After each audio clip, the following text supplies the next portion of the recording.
We're doing performance standard number 13, determine points of discontinuity on a graph function. Here we see that the graph starts at negative infinity and goes to negative 2, and since it's an asymptote, you use an open parenthesis. Then you union with negative 1, which is an open dot, so that's another open parenthesis. And when it gets to 2, it's closed, so you use a bracket. And then union again because the line stops, and then start again with an open parenthesis at 4 because of the open dot, and then it goes on to infinity. Sometimes you'll have a function like this without a graph, so you first have to draw the graph and determine the vertical asymptote, which in this situation would be negative 1. So vertical asymptote is negative 1. Then you put it in the calculator as 3x minus 2 over x plus 1 and graph it. Comes out like that. Then you have to draw it, and remember that your vertical asymptote is at negative 1. So draw it like this and like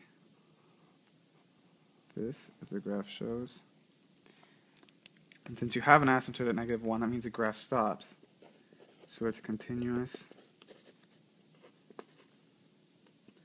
from negative infinity to negative 1, and it has a parenthesis because asymptotes are always open, and then union with negative 1 to infinity.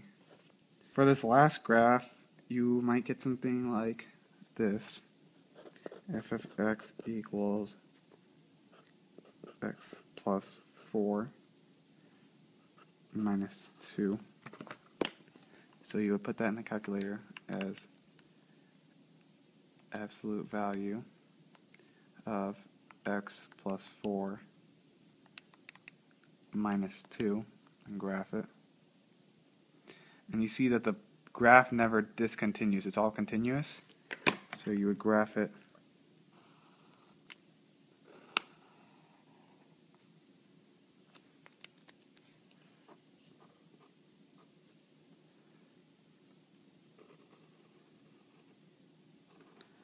like this.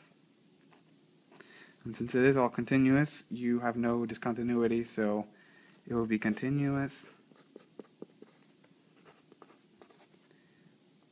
from negative infinity to positive infinity, and that's performance standard number 13, determine points of discontinuity of a given function.